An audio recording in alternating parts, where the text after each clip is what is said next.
¿qué tal? Mi nombre es Mildred y hoy les voy a hablar de la educación superior. Durante la Edad Media, las universidades fueron las primeras instituciones de educación superior en otorgar diploma o certificado académico. El primer grado o bachillerato, fase inicial de los estudios universitarios, se concedía a los 4 o 5 años de estudio en la Facultad de Artes de París y se iniciaban dichos estudios. El segundo grado universitario, licenciatura, consistía en 3 años de estudio en la facultad profesional, teología, medicina o derecho. El tercer grado universitario, doctorado, que significaba que alguien que enseñe y se da a culminar todas las exigencias académicas universitarias, la admisión a la corporación de profesores de universidad y la concesión para lograr el título doctoral. Se exigía que el aspirante tuviera más de 21 años, hubiese realizado estudios universitarios mínimo de 6 años y defender públicamente una tesis consistente en una proposición o juicio.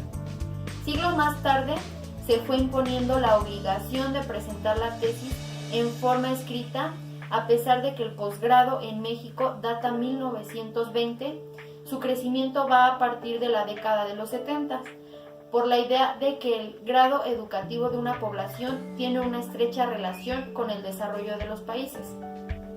En México, los estudios de posgrado han ido avanzando, sin embargo no como deberían de ser, de acuerdo el número de habitantes en el país, de acuerdo con cifras del INEGI y los ANUIES. Los jóvenes en edad de cursar el nivel superior en México tienen muy pocas oportunidades, ya que el 30% de ellos lo logran.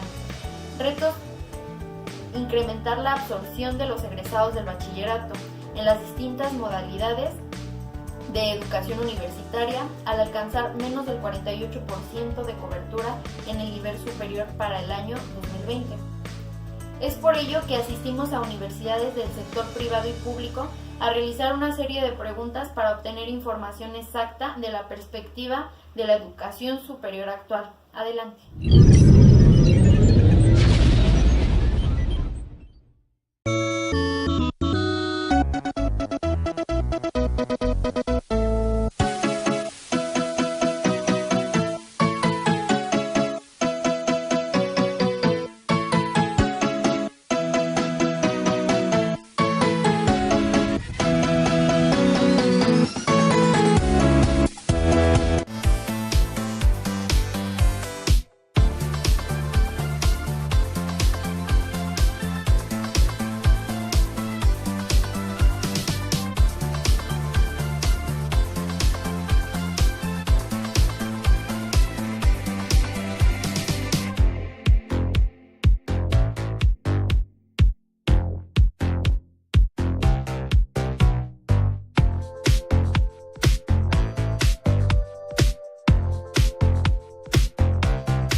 Nos encontramos en la Universidad Pedagógica Nacional, Unidad 153, ubicada en Ecatepec de Morelos.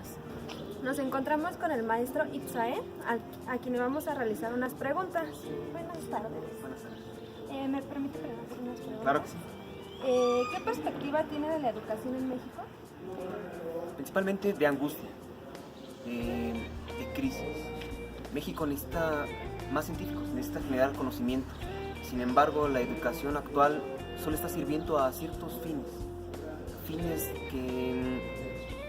en los que predomina la hegemonía, la burguesía aún. Estos fines son encaminados a la industria, encaminados al trabajo de obreros, no a generar conocimiento. Se está limitando esa parte. México tiene trabajos muy mal pagados por eso mismo. ¿Usted considera que la oferta educativa de ingreso a nivel superior es el suficiente para la población en el sector público? Es suficiente. Sin embargo, las condiciones para acceder a la educación superior, a cualquier nivel de la educación, son deficientes. Estamos en un estado de crisis que limita acceder a la educación. ¿Qué sugiere para aumentar dicho ingreso escolar? Una estrategia de Estado para poder propiciar condiciones que puedan acercar a la comunidad a la educación y aprovecharla con efectividad. ¿Qué opinión tiene de la educación privada y de la educación pública? La educación privada ha tenido mucho auge en los últimos años, sobre todo con la implementación de talleres diversos que propician potencializar todas las cualidades, todos los talentos de los estudiantes. Muchos padres de familia pensábamos hace unos 5 o 10 años tal vez que llevaban sus hijos a las escuelas privadas porque tenían dinero. Hoy en día no es así. Hoy en día el contexto que se está viviendo en las escuelas privadas es que los padres hacen un esfuerzo por llevar a sus hijos a las escuelas. ¿Por qué? Por la demanda que tiene en cuanto a los talleres, en cuanto a los cursos, en cuanto a las estrategias. Los grupos son reducidos. Es la diferencia que encontramos en la educación básica, donde los grupos llegan a ser hasta de 50 en nivel medio, en la educación básica en secundaria. Llegan a ser hasta de 50 y lo vuelve una problemática muy difícil. Y desde su punto de vista, ¿considera mejor la educación pública o privada? Las dos tienen sus ventajas. La educación privada llega a ser hasta de tiempo completo, por lo mismo de los talleres. La educación pública, bueno, es accesible, sí, y está un poquito más relacionada con un contexto que es muy general en todo el país. Ninguna podríamos decir si es mejor una que otra. Sin embargo, es toda una relación, ¿no? Tiene que haber una sinergia entre padres de familia, entre maestros, entre los mismos alumnos, para que podamos sacarle el mayor provecho a la educación. Okay. Bueno, eso sería todo. Muchas gracias. Hasta luego.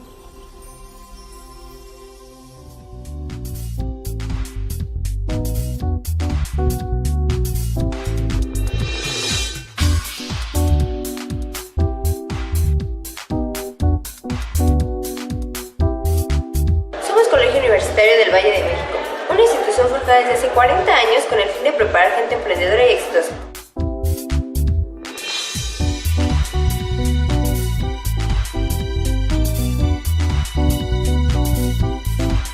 Contamos con 6 licenciaturas y 5 bachilleratos tecnológicos.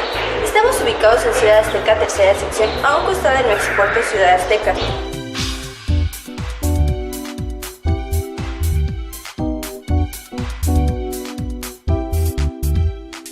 Colegiaturas congeladas de 990 durante toda la carrera. No lo pienses más, inscríbete ya. Colegio Universitario del Valle de México con la maestra Viridiana, a quien le vamos a hacer unas preguntas. Buenos días. Buenos días. Casi tardes. ¿Qué perspectiva tiene de la educación en México? Bueno, para empezar, pues la perspectiva es un término subjetivo, ¿no? Entonces es como la opinión que tendría de que, bueno, la educación a este nivel tendríamos que retomarla como un fenómeno que se da en cuanto a la necesidad a la vocación o a la voluntad que tiene cada estudiante. Finalmente sabemos que son los mayores problemas que hay, porque pues no existe como la voluntad de la población mexicana que quererse superar cada vez más a llegar a un nivel superior. Sin embargo, bueno, la educación en México en cuanto a términos generales tendría que ver con la política, tendría que ver con el sistema, y si partimos de ahí, pues yo creo que la educación no es mala, sino que está mal administrada, ¿no? Yo recuerdo mucho que algún abogado decía, es que las leyes están bien hechas, lo que sucede es que no las sabemos aplicar. Entonces, en ese sentido, yo creo que el sistema educativo tiene una buena fórmula en cuanto a la estructura del mismo. Sin embargo, la cultura y las políticas que pertenecen precisamente a cada nación, en este caso a México, hacen que se vea desaprovechado y que también el sistema no se compromete con las necesidades reales. ¿Consideran que la oferta educativa de ingreso a nivel superior es suficiente para la población en el sector público? Si es suficiente, no, porque yo creo que debería de haber mayor apertura, porque demanda existe, la oferta es la que es insuficiente. En este caso, bueno, ahí nos tendríamos que meter a otro rollo como la cuestión de la rentabilidad que le presenta el sistema el tener escuelas privadas. ¿Por qué? Porque pues bueno, le ofrece una economía estable en cuanto a los permisos y toda esta situación legal que tiene que cumplir cada escuela privada, que finalmente cumple dentro de los ideales de México en cuanto a suministrarle de alguna u otra manera a la población mexicana este nivel educativo. Sin embargo, pues bueno, el que tiene dinero pues lo pagará, y aunque tenga ganas, pero si no tiene dinero no lo hará. Entonces la oferta es insuficiente en cuanto a la demanda. ¿Qué sugiere para aumentar dicho ingreso escolar? Alguna vez platicaba con algún compañero conocido en cuanto a economía y en cuanto a materia legal, y bueno, se llegaba a la conclusión, y lo comparto porque bueno, es más allá de lo que yo pueda opinar, que el presupuesto que se da tal vez sea suficiente. A lo mejor, y si quieres darle el término de necesario, a lo mejor necesitaríamos un poquito más, entonces no sería suficiente, pero al menos cubre lo necesario. Sin embargo, se pierde una parte del presupuesto entre intermediarios y entre burocracia y muchas otras cosas más, que sabemos que a lo mejor el presupuesto está, y entre que se reparte y llega a las instancias que debe de acordarse, no llega lo suficiente, y entonces evidentemente la apertura que se da pues se viene reducida porque los ingresos dan solamente para ese porcentaje. ¿Qué opinión tiene de la educación privada? Es necesaria respecto a lo que acabamos de mencionar. Ahí también hay una parte en la cual se convierte en un ideal, tiene que ver con los estratos económicos, con los estratos sociales, en cuanto a que una educación privada, en términos generales, pues es necesaria. Sin embargo, a lo mejor tendría que ver con el crédito de cada escuela. Sabemos también que existe una parte en la cual se lucra demasiado con esta parte educativa, porque entonces entre mayor sea de renombre la escuela, pues mayor es el costo. Y ello representa socialmente el prestigio de tu labor, aunque en realidad no es así, ya que voy, pues evidentemente si vienes de una escuela cara, pues entonces se supone o se califica que estás mayor preparado que en una escuela privada que no es de renombre. Y ahí es donde entramos en un tope en el cual el problema no es de las escuelas privadas en absoluto, sino de la perspectiva social que tiene al respecto del renombre o del prestigio de las escuelas. Y bueno, ello aunado a que pues se han ido haciendo necesarias precisamente por la pregunta anterior, ¿no? Porque no se cubre la demanda con la oferta que hay. Desde su punto de vista, ¿considera mejor la educación pública o privada? ¿En qué nivel? Superior. No podría decir jamás que es mejor la escuela privada, porque tenemos a la escuela número 1 a nivel América Latina, que es la UNAM. Y si desde ahí partimos el análisis de cuál es mejor, evidentemente no hay otra más que la pública, que sería en este caso la UNAM, y de ahí se desprendería pues la UAM, el Politécnico, que a lo mejor en términos numéricos viene empatándose con otras escuelas de renombre particulares, como las escuelas TEC, bueno, los TEC, o si quieres incluso la Salesiana u otras escuelas de renombre, La comparativa sería en cuanto al estatus social, pero si me hablas sobre la opinión en cuanto al rendimiento y aprovechamiento, jamás va a ser el mismo el que te propicia la UNAM. Por más escuela privada que tenga renombre y tenga recursos en cuanto incluso a que tenga intercambios con otros países y se pueda compartir otra cultura, el contenido, el aprendizaje, las habilidades son diferentes desde tecnología. La UNAM te forma una filosofía y una visión muy distinta de lo que te pueden formar las otras escuelas, entonces podrá irse empatando en cuanto a capacidades y habilidades, pero en cuanto a la parte ética del profesional, siempre estará en primer lugar pues la UNAM, ¿no? Entonces estaría a favor de las mujeres. Eso sería todo, agradecemos por la...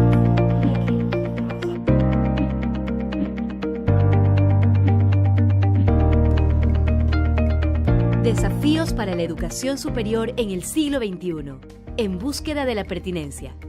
La educación superior requiere de un análisis actualizado del contexto en sus dimensiones integrales y en espacios holísticos desde los locales, regionales, nacionales y globales para garantizar la utilidad práctica de los aprendizajes en el proceso de desarrollo personal y profesional en función de las necesidades de la sociedad.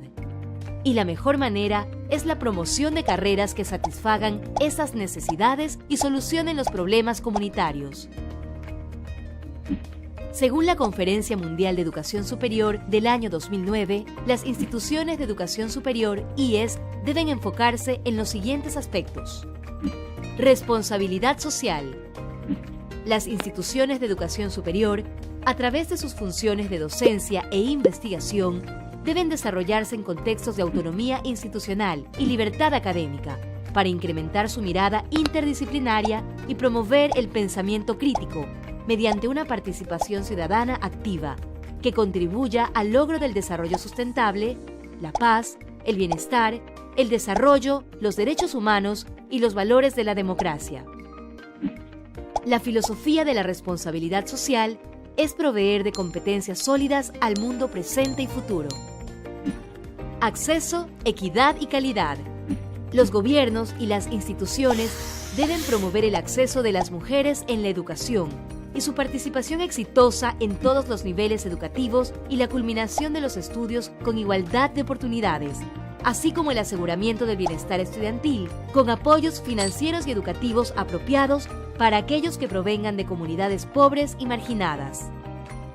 La educación superior debe intensificar la formación docente con currículos que proporcionen los conocimientos y las herramientas necesarios para el siglo XXI.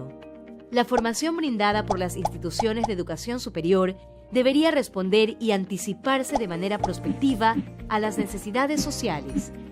Esto incluye la promoción de la investigación para el desarrollo y uso de nuevas tecnologías. Los criterios de calidad deben reflejar los objetivos generales de la educación superior, particularmente la meta de cultivar el pensamiento crítico e independiente y la capacidad entre los estudiantes de aprender a lo largo de toda la vida. Deberían, asimismo, promover la innovación y el respeto a la diversidad.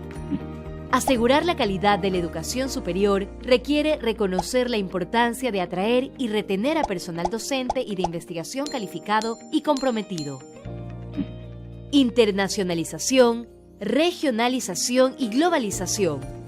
Las instituciones de educación superior a nivel mundial tienen una responsabilidad social en acortar la brecha de desarrollo, incrementando la transferencia de conocimiento a través de las fronteras, especialmente hacia los países en desarrollo, y trabajando con el fin de encontrar soluciones comunes para fomentar la circulación de profesionales y mitigar los impactos negativos de la fuga de cerebros. Las redes y asociaciones internacionales de universidades son parte de esta solución y ayudan a fortalecer el entendimiento mutuo y una cultura de paz. Aprendizaje, investigación e innovación. Dada la necesidad de un mayor nivel de financiamiento de la investigación y el desarrollo que existe en varios países, las instituciones deberían buscar nuevas formas de incrementar la investigación y la innovación por medio de asociaciones multisectoriales, público-privadas que involucren pequeñas y medianas empresas. Sería una gran aportación a partir de las investigaciones y los proyectos o emprendimientos innovadores que generan aprendizajes y nuevas oportunidades en diferentes ámbitos. Es cada vez más difícil mantener un sano balance entre la investigación básica y aplicada en el ámbito científico debido a los altos niveles de inversión necesarios para la investigación básica y al desafío de aplicar el conocimiento global a los problemas locales. Los sistemas de investigación deberían organizarse de forma más flexible para promover la ciencia y la interdisciplinariedad al servicio de la sociedad. Solo así tendrá sentido el aprendizaje para toda la vida. El aprendizaje debe ser aplicable, que busque alternativas de solución a las dificultades mejorando la calidad de vida de una sociedad.